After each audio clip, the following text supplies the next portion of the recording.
4 жылдык беттеги бырышты кетирсе болот. Бырыштын түрлөрү болот. Ал тууралуу менин YouTube каналымда сонун видео бар. Бырыштар мисалы бөлүнөт, классификациясы бар. Эгерде ошо кыймыл аракетине жараша бөлсөк, статикалык жана мимикалык болот. Мимикалык мисалы мен сүйлөп атам, күлүп атам, ха-ха-ха, бул жериме бырыш болуп калды. Күлбөсөм бырыш жок. Эгерде мен күлбөй турсам дагы бырыш түшүп калса, аны статикалык. Статика деген сөздөн бырыш болот да. Биринчи мимикалык бырыш пайда болот, мимикада. Андан кийин статикалык.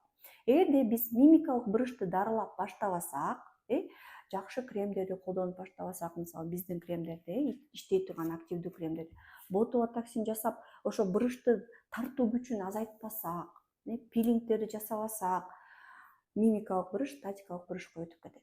Андан кийин экинчи түр бул складка деп коет. Мурун менен ооздун ортосундагы, могу жердеги складка, моюндун астындагы складка.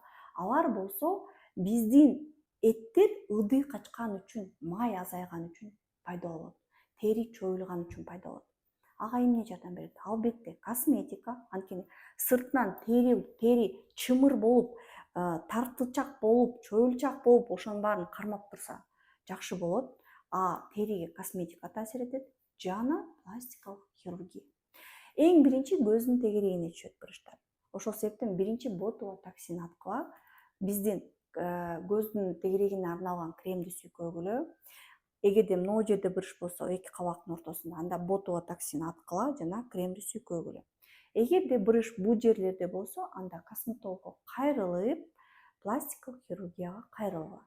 Моюндагы бырыштарга дагы кремдер абдан жакшы жардам берет. Жана сотка, телефон чукуп атканда, китеп окуп атканда, отурганда, омуртканы туура положенияда алып жүрүү.